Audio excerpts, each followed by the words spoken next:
the most wonderful time of the year.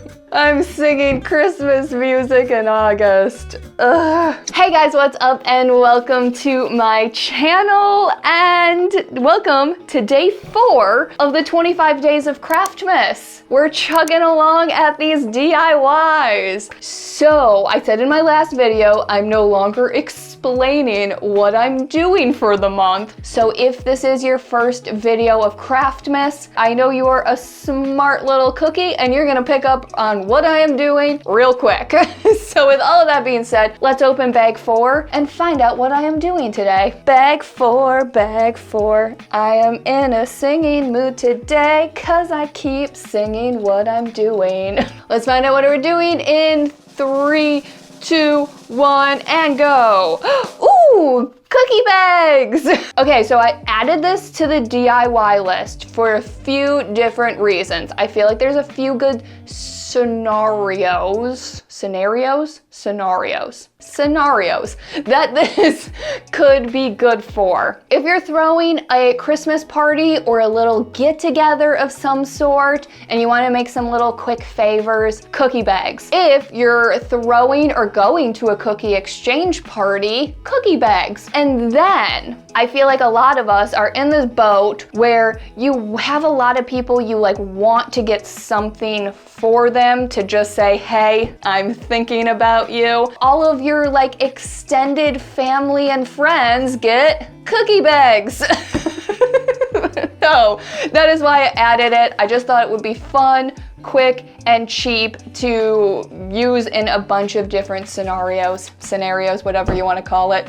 So I'm gonna move this to the back and get my sewing machine out because I have some bags to make. Bags. Okay guys, I have my fabric, I've got my sewing machine. I'm gonna make 2 different styles of bags just to show you guys a few different options.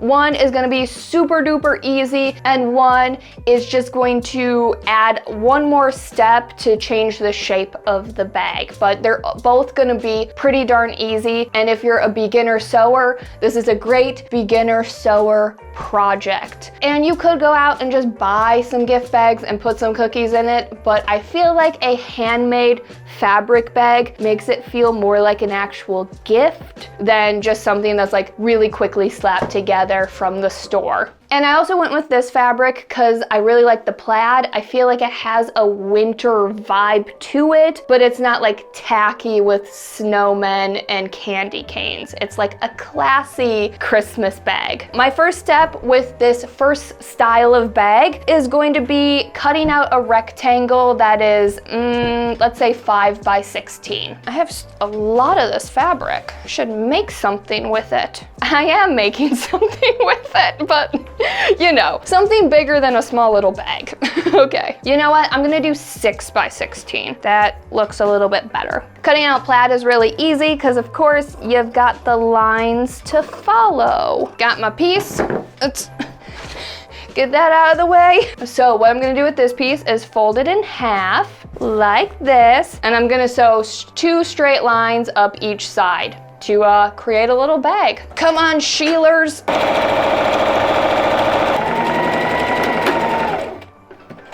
Great.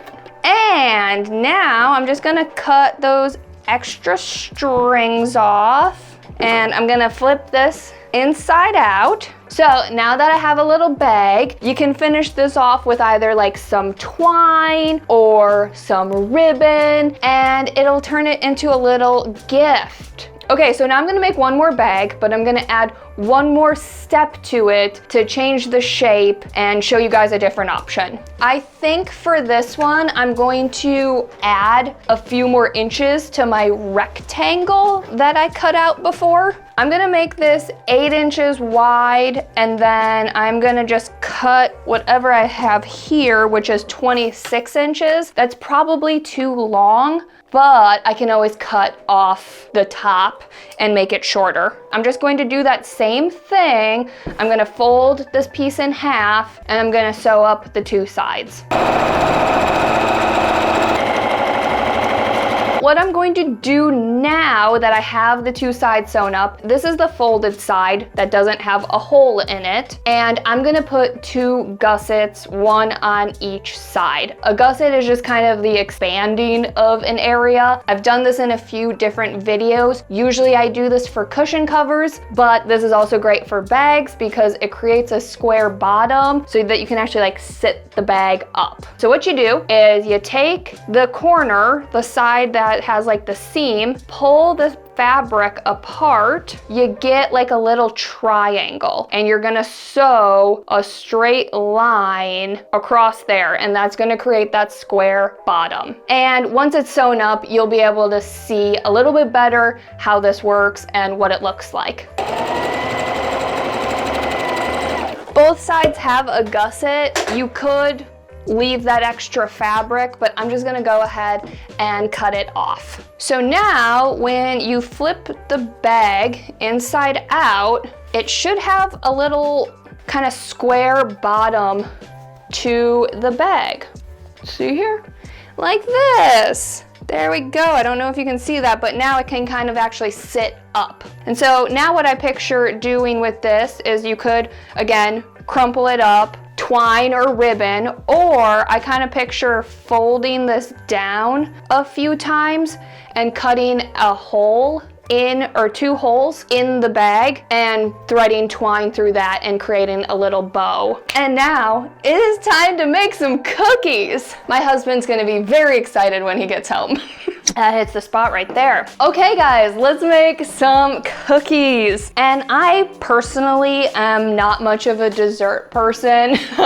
Jordan says I'm very weak with my sugar because I can't handle a ton of sugar. So I don't actually like most cookies, but there is one cookie that I absolutely love, and that is the chocolate chip cookie. I know it's kind of plain and I know it's kind of ordinary, but I will say that the chocolate chip cookies that I make are really, really good, and that is not because I am a good baker. I actually like hardly know what I'm doing in the kitchen, but the chocolate chip cookies that I make are good because of the recipe that I follow, and that is the Chef Steps chocolate chip cookie recipe. I can't gatekeep it anymore. It is such a good recipe, and if you are not a baker, I am telling you, this recipe is foolproof. I make these all the time to go to like dinner parties or go to wherever, and people run up to me asking me what the recipe is that I follow because it's like one of the best chocolate chip cookies they've ever had. So I'm gonna get started making these cookies. I'm not gonna go through the entire recipe with you guys, but I will point out a few things that I think are unique about this recipe and why I think it makes such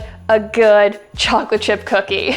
They're so good. The first thing that makes this different from any recipe that I follow is that you weigh everything. I know in other countries that's pretty common, and I also know if you're an actual baker that's pretty common, but for us non-bakers in the US, we usually follow like cups and teaspoons, and so it's not super accurate. Whereas weighing things out can make it really accurate.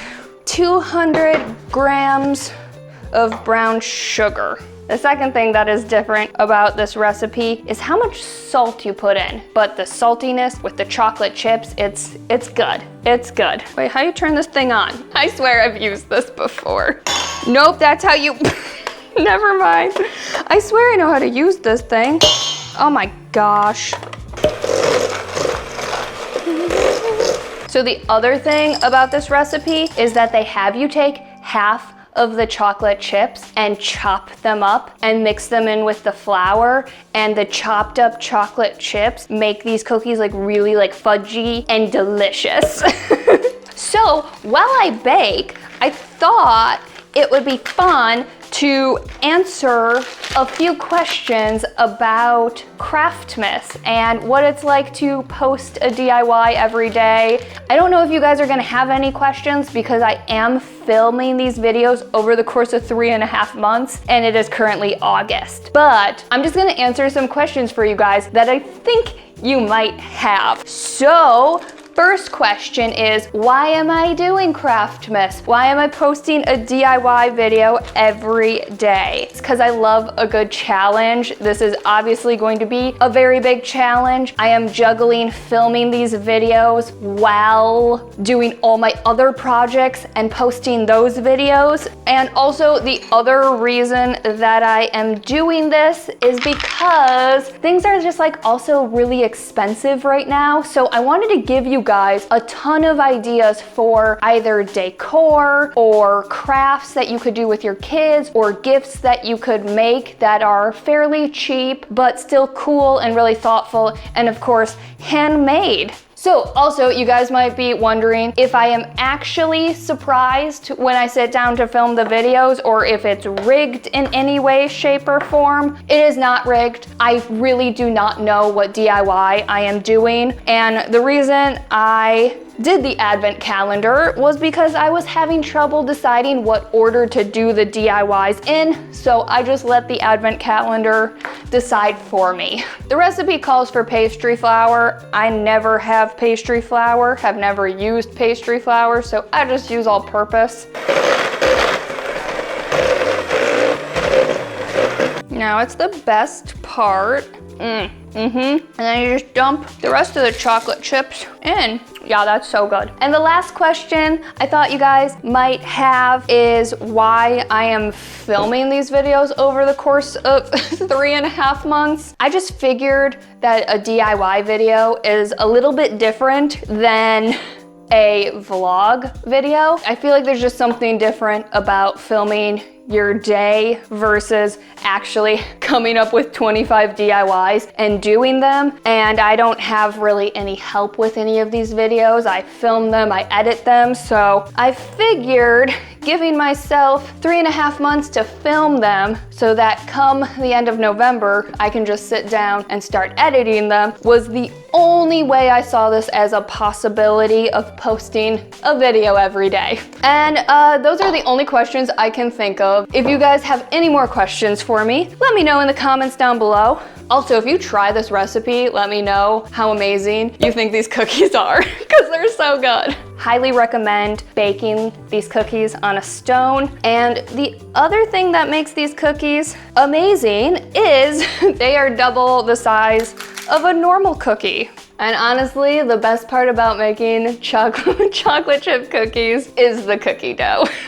So my cookies are ready to bake. I'm going to wait for the oven to preheat because I forgot to turn it on. Once it's all heated up, I'll pop these in here, let the cookies cool, and then we can put these cookie bags together.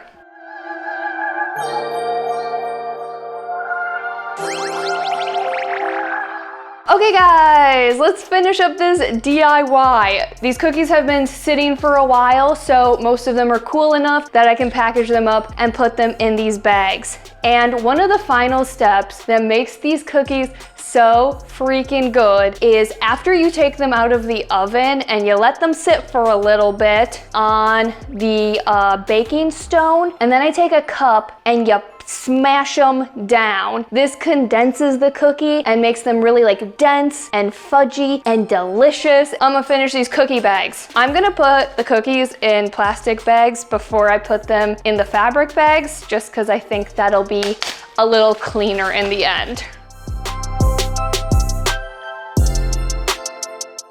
I'm gonna tie this bag up with a ribbon because I think that'll look really pretty.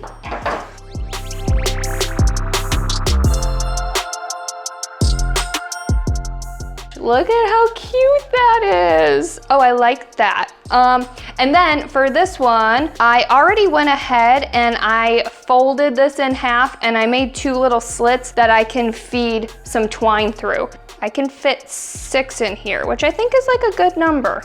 Now I just need to grab some twine and feed it through those cuts.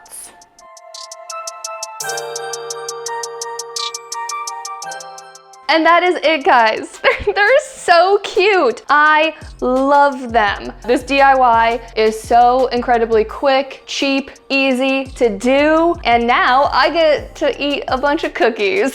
So, I hope you guys liked this video. As always, thanks so much for watching, and I will see you tomorrow for day 5 of the 25 days of Craftmas. Bye, guys.